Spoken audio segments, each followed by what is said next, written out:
Hi guys, ito ang inyong Kuya Raddy guys. Meron tayo nabili guys sa TikTok sa TikTok shop to guys, no. Hanging magnetic table lamp siya guys na tinatawag, no. So rechargeable na rin to.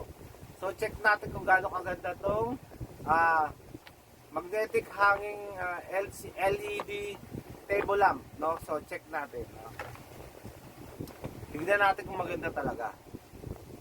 Okay guys, ang laman guys ng carton is yung LED mismo, no? Tapos may kasama siyang remote. Di-remote kasi itong LED. Tapos meron siyang kasama na charger, cable charger guys, kasi chargeable to guys. So hindi na kayo bibili ng battery, di nyo na kailangan bumili ng paulit-ulit na battery kasi rechargeable nito, kaya napakatipid nito guys, no?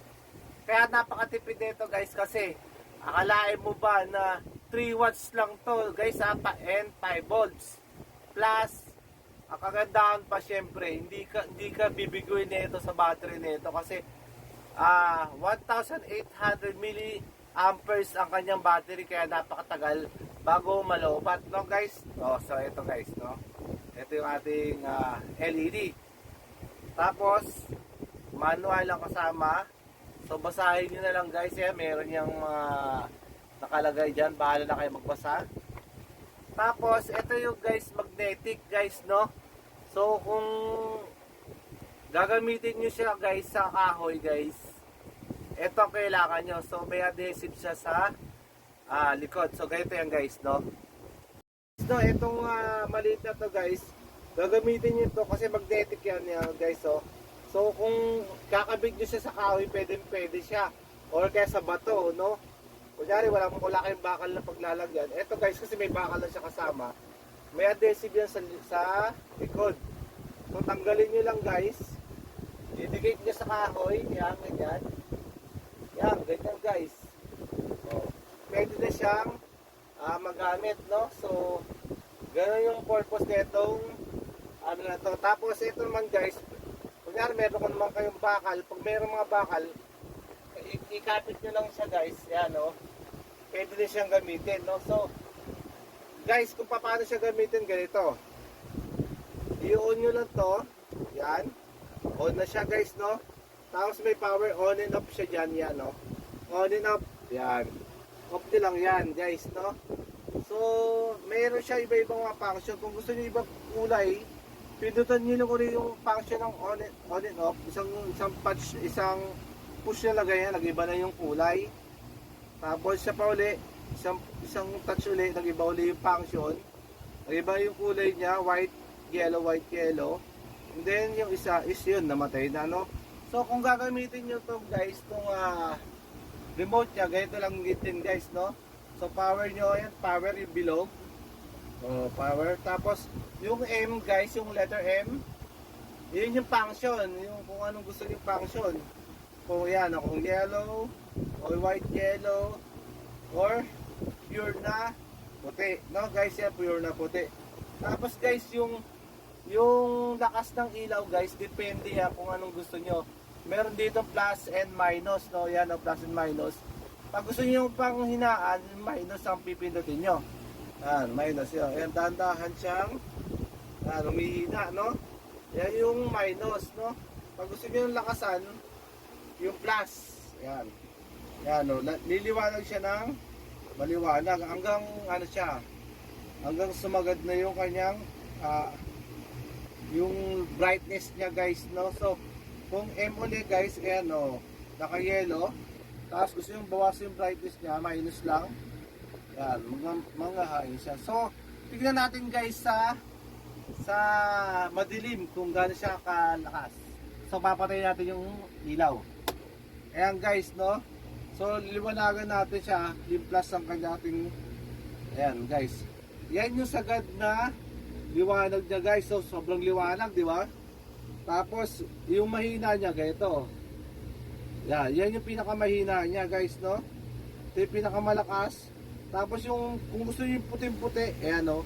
Kung ito yung puti at dilaw na function niya, yung Yan, yan yung pinakamalakas niya, tapos ito yung pinakamahina niya. Ayan. 'Di ba? O lakas. Yan. Tapos, yung gusto nyo pure na purong puti talaga, pindutin nyo lang yung M uli, yung pangatlo. Yan na yung brightness niya, napakaliwanag, no? So, tapos kung gusto nyo hinaan, yan din. Yung minus na pipindutin nyo, ihina na yan, no? Tapos lakasan nyo rin, yan. Yan, okay guys, no?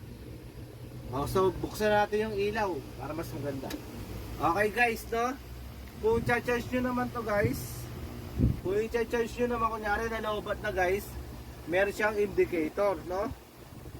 Ito. Ito ang indicator niya. Yan. Kailangan meron lang kayong head ng cellphone nyo.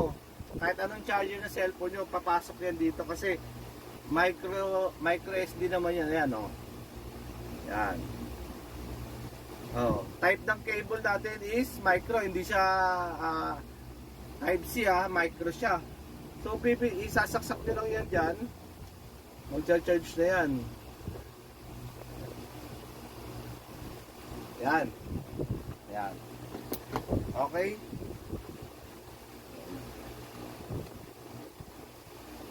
Op.